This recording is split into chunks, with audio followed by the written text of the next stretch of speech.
that is really having... Now, fracking, or hydraulic fracturing, to give it its proper title, has been back in the news again this week. There are no end of online petitions you can sign, calling on the government to ban it. The Greenpeace one alone has more than 250,000 signatures. But the government is pressing ahead, even though a lot of the protest here in the south is in Conservative seats. Balcombe in West Sussex, and a sign of the passion that fracking arouses in local communities. The government's keen on the process, the Prime Minister even telling people in the south that we had to accept fracking for the good of the country as a whole. That cut little ice with opponents, though. The protests have continued, along with lobbying of local councils, and this week a petition to Downing Street. Campaigners' latest target is the Infrastructure Bill, currently before Parliament, which would make it harder for landowners to prevent fracking under their land. Well, with us now is Beki Adam from the campaign group Frack Free Sussex. Thanks for coming in. What percentage would you put on the numbers who are opposed or who support it in Sussex, in the wider south? Couldn't say, because I haven't spoken to everybody. But if you talk to people and explain the cumulative impact, which is what's usually not considered for people who are pro, then everybody that I've spoken to, when they realise what's involved, don't like the idea of it. And you talk to some people who say, well, I would support some of this idea of getting new technology or cheaper fuel. And when you explain things, do they then tend to come out against it? I think the cheaper fuel part's been shown to be a myth, so... OK. Are they more concerned about the environmental impact of fracking, or are they more concerned about the possible damage to climate change? I think there's a big question about the need for it. You know, the risks, there's lots of disagreement about how extreme the risk is, but it's about the need. Is this really necessary? And most people realise it isn't. OK, I mean, I hear what you're saying about it wouldn't bring prices down, but the alternative is that we continue to import, whether it's from the Middle East or Russia, gas being brought here in ships, and unless fracking is developed, China will keep burning coal, won't it? Isn't there... I don't really understand your question, sorry. This is what the fracking companies say. They say that actually, in terms of climate change, that if you develop this sort of new technology to get gas, then we won't have to import so much. And that, for example, the burning of coal in China could be reduced. And so, in fact, the environmental impact of fracking would be a beneficial one. That's too many things all bundled in together.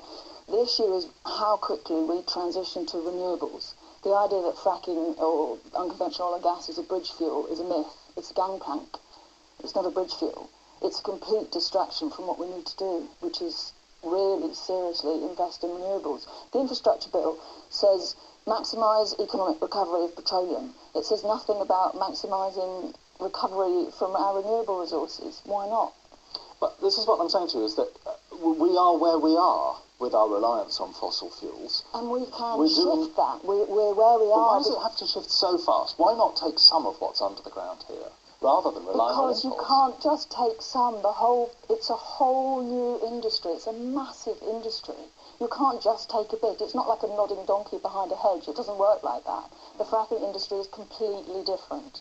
So people are saying, don't start down a path when you've got other options which will be sustainable. And is it because of the American model that you particularly feel that? Because of what's been happening in America? The proof of what's happened, not the theory, what has actually happened.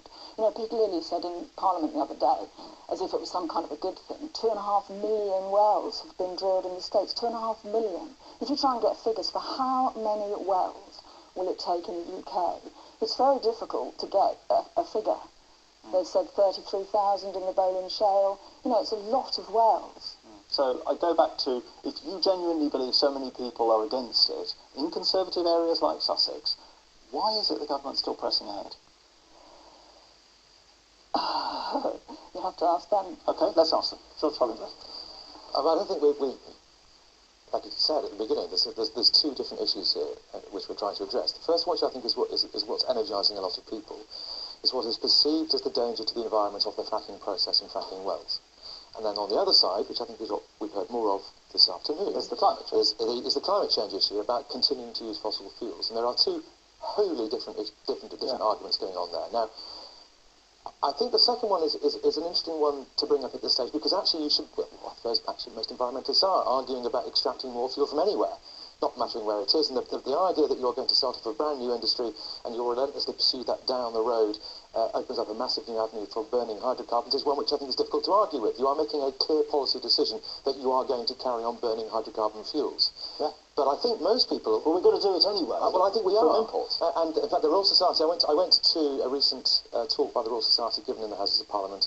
I think it was the Unconventional Oil and Gas Extraction, ABPG, if you really want the full name of it. And I think the Royal Society there announced the final results of their analysis about whether or not fracking, the whole process, would in fact be carbon neutral, or when I say carbon neutral, I'm talking about in terms of exchanging for other existing sources of hydrocarbons. The Chinese coal. And they said it was roughly neutral. That there were because of the transport issues from the gas fields of Saudi Arabia and otherwise, there were some pluses to changing to fracking that was closer at home. But I don't think most people out there, and probably most people watching your programme this morning, will be saying to themselves, this is the issue that they are really thinking about. A hard call, Will, no doubt about it.